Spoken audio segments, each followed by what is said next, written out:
আশা করি নিশ্চয়ই ভালো আছো। অনলাইন ক্লাসে সবাইকে আবারও শুভেচ্ছা। আমি রবীন্দ্রনাথ বিশ্বাস, সহকারী শিক্ষক গণিত, বামিয়া MM মাধ্যমিক বিদ্যালয়। আজকে আমি তোমাদের অষ্টম শ্রেণীর গণিত বইয়ের সরল সহজ সমীকরণ এই বিষয়ে আমি পড়তে যাচ্ছি। সরল সহজ সমীকরণ। শিক্ষার্থীরা, আমরা এর আগে সমীকরণ পড়ছি, ষষ্ঠ এবং সপ্তম শ্রেণীতে সমীকরণ পড়ছি। সেখানে আমাদের একটা চলক ছিল, যেমন 3x + 4 = 0। এখানে একটা চলক ছিল এবং একঘাতী চলক ছিল। এখানে চলকের ঘাত 1, এটা সরল সমীকরণ এবং একঘাতী সরল সমীকরণ। এখন আমরা যেটা করব, এখানে আমাদের দুই চলক বিশিষ্ট, যেমন আমি যদি লিখি 3x + 4y = 2। এখানে চলক কয়টা? দুইটা চলক। এখানে x এর ঘাত 1, y এর ঘাতও 1, তাহলে এটা দুই চলক বিশিষ্ট সরল সমীকরণ। তা শিক্ষার্থীরা, আমরা এই সরল সমীকরণের চলকের মান বের করব। কিভাবে বের করব? আমাদের এখানে কিছু মান যদি আমরা বসাই, কোনো নির্দিষ্ট মানের জন্য, মানে কি হবে, x এবং y এর মানের জন্য বাম পক্ষ ডান পক্ষ সমান হবে। যে মানের জন্য সমীকরণটা দুই পক্ষ সমান হবে বা শুদ্ধি পরীক্ষা হবে, সেটাই আমাদের সমাধানের ফল, সমীকরণ ফল। এখানে যে পদ্ধতিগুলো আছে, আমাদের দুইটা পদ্ধতি আছে। একটা হলো প্রতিস্থাপন পদ্ধতি, একটা অপনয়ন পদ্ধতি। আমি প্রতিস্থাপন পদ্ধতি নিয়ে আজকে আলোচনা করব।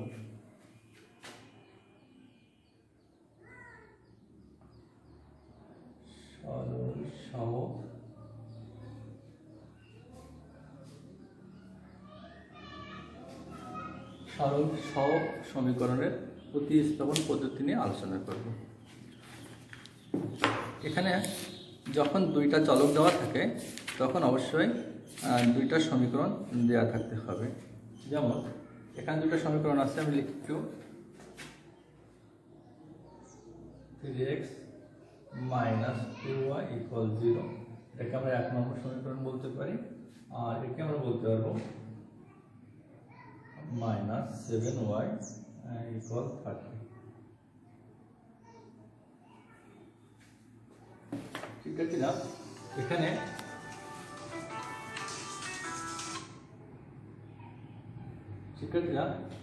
এখানে চলক আছে x y মানে দুইটা চলক আছে, সমীকরণ আছে দুইটা, 1 2। এই দুইটা সমীকরণ থেকে আমরা প্রতিস্থাপন পদ্ধতির সাহায্যে x এর মান y এর মান বের করব, মানে চলকের মান বের করব। কিভাবে বের করব? আমরা যে কোনো সমীকরণ থেকে x এর অথবা y এর মান, x এর মান যদি বের করি সেটা y সম্মিলিত হবে, y এর মান যদি বের করি সেটা x সম্মিলিত হবে।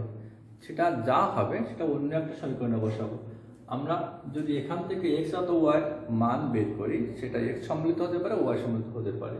সেই মানটা আমরা এই যে নাম্বার থেকে বের করবো সেই নাম্বারে বসানো যাবে না, অন্য সমীকরণটা বসাতে হবে। x অথবা y জায়গায় বসালে কি হবে? চলো একই হয়ে যাবে, আর তার ক্ষেত্রে মানটা বেরোতে সহজ হবে। আমরা এমন লিখতে পারি যে 1 নং সমীকরণ হতে পাই, কি পাই? 3x - 2y = 0 হতে পারে, বা 3x = 2y। এখান থেকে x = 2y/3। এটাকে আমরা 3 নম্বর দিতে পারি। দেখো, এখানে আমি বলছি x অথবা y এর মান বের করা যাবে। আমি x এর মান বের করলাম, কি আছে পাশে? y সম্মিলিত, 2 × y/3। আমরা এই যে x এর মানটা, যেটা y সম্মিলিত আছে, এই মানটা আমরা 1 নঙে আর বসানো যাবে না, আমরা বসাতে হবে কোথায়? 2 নঙে বসাতে হবে। শিক্ষার্থীরা, আমরা লিখবো যে 3 নং হতে x এর মান, 3 নং হলে তো কোথা থেকে আসছে? 1 নং হতে আসছে। তো লিখবো 3 নং হতে x এর মান 2 নং সমীকরণে বসিয়ে পাই, সমীকরণে পাই কি পাই এখানে x এর মান বসাবো যদি কত লিখবো 2y by 3 minus 7y equal 13। শিক্ষার্থীরা আমরা কি করলাম x এর জায়গায় এই যে x এর মানটা পাইলাম সেই মানটা বসাই দিলাম। এখন এখানে আমার দেখো এখানে y আছে এখানেও y আছে, কি করতে হবে সব একই চলকে চলে আসলো। এখন আমরা দেখি কত হয়, সরল করি। এটা কত হয় 34y by 3 minus 7y equal 13। এখান থেকে আমরা কি করতে পারি, লসাগু করতে পারি। লসাগু করে কত হয় দেখি। এখান থেকে আমি লিখব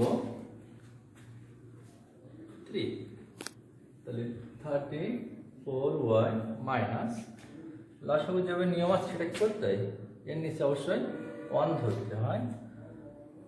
3 দ্বারা 1 কে ভাগ করলে কত হয়, এই 1 দ্বারা 3 কে ভাগ করলে কত হয় 3 হয়, সেটা এই লবের সাথে গুণ করতে হয়। কত হয়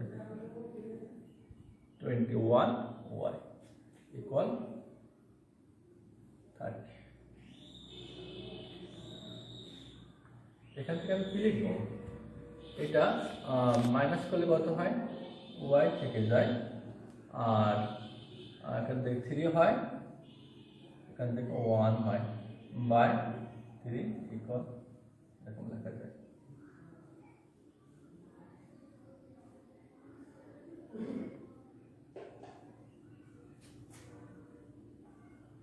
ওয়েবকে আমরা কি করলাম 3 দ্বারা গুণ করলাম, তাহলে কি হলো এখানে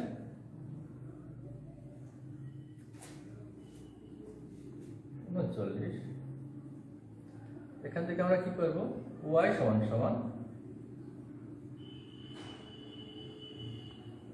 সমান কত হলো 3 হলো।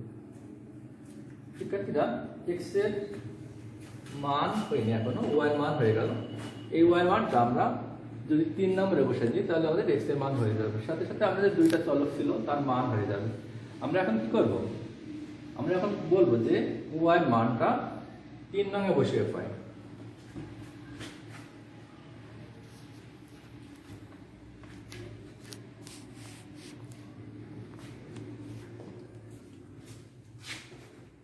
y এর মান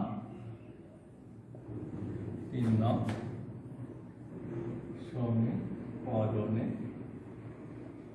বসিয়ে পাই। কি পাই, x সমান সমান 2 ইন্টু 3 বাই 3, অর্থাৎ x সমান সমান 2।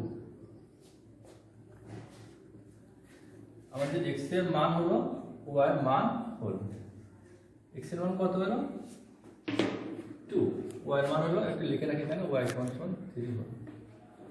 এখন এটা যে আসলে আমাদের সমাধান হয়েছে কিনা তার প্রমাণ তুমি নিজে করতে পারবে। কিভাবে, আমরা যে কোনো একটা সমীকরণ, আমাদের সমীকরণ ছিল যেটা 3x মাইনাস 2y ইকুয়াল 0, একটা ছিল 17x মাইনাস 7y ইকুয়াল 30। এই দুই সমীকরণের যে কোনো এক সমীকরণের যদি x এর মান y এর মান বাম পক্ষে বসায় যদি 0 হয়, অথবা এই বাম পক্ষে বসায় 2 নঙের বাম পক্ষে বসায় যদি 13 হয়, মানে দুই পক্ষ যদি সমান হয় তাহলে এটাকে আমরা শুদ্ধ পরীক্ষা বলি। যদি শুদ্ধ হয় তাহলে আমাদের x এবং y এর মানটা সঠিক হয়েছে এটা বলতে হবে। তা সেখানে আমরা একটু দেখে নিই, শুদ্ধ পরীক্ষাটা করি।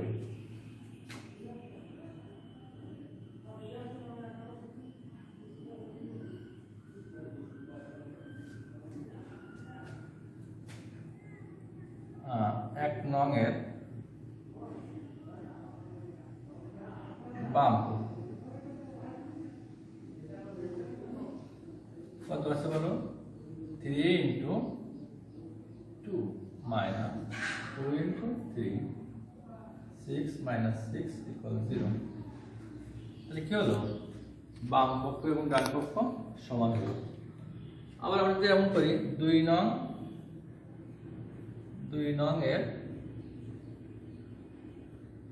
বামপক্ষ কি আছে 17 ইন্টু 2 মাইনাস 7 ইন্টু 3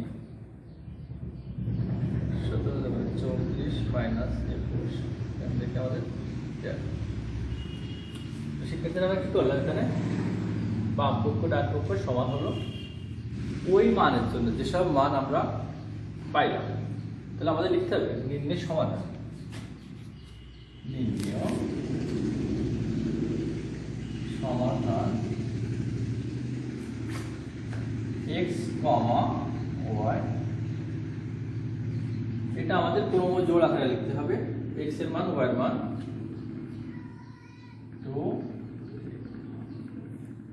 x এর মান এখানে শুরুতে আছে, এখানে শুরুতে আছে, y এর মান একটা শুরু পরে আছে, এটা পরে। ঠিক আছে, এই হলো আমাদের প্রতিস্থাপন পদ্ধতিতে সমাধান দুই চলক বিশিষ্ট সরল সমীকরণের। আমরা এভাবে অনেক অঙ্ক করতে পারবো। আমাদের চেষ্টা করতে হবে পদ্ধতিটা ঠিক রাখতে হবে। আমি যেটা করলাম, ফার্স্ট টাইম আমি এক্স এর মান বের করলাম 1 নং হতে, সেটা শিক্ষার্থীরা তোমরা 2 নং হতেও বের করতে পারো, যেখান থেকে সুবিধা। এক্স এর মান অথবা ওয়াই এর মান যে কোনো একটা মান যে কোনো সমীকরণ থেকে বের করে সেটা এক্স অথবা ওয়াই সম্মিলিত অবশ্যই হবে, সে মানটা অন্য এক সমীকরণে বসাবো। যদি বসাই একই চলক হয় তখন আমাদের কি হবে, একই চলক আসলে সহজ হয়ে যাবে, আর প্রতিস্থাপন পদ্ধতির নিয়ম অনুযায়ী সমাধান হয়ে যাবে। এক্ষেত্রে এই হলো আমাদের প্রতিস্থাপন পদ্ধতিতে 2 চলক বিশিষ্ট সরল সমীকরণের সমাধান। আমরা চেষ্টা করবো পার্ট 2 যে অঙ্কগুলো আছে বাড়িতে আর প্র্যাকটিস করবো, এই নিয়মে চেষ্টা করবো। সেক্ষেত্রে সবাই ভালো থেকো, শুভকামনা রইল।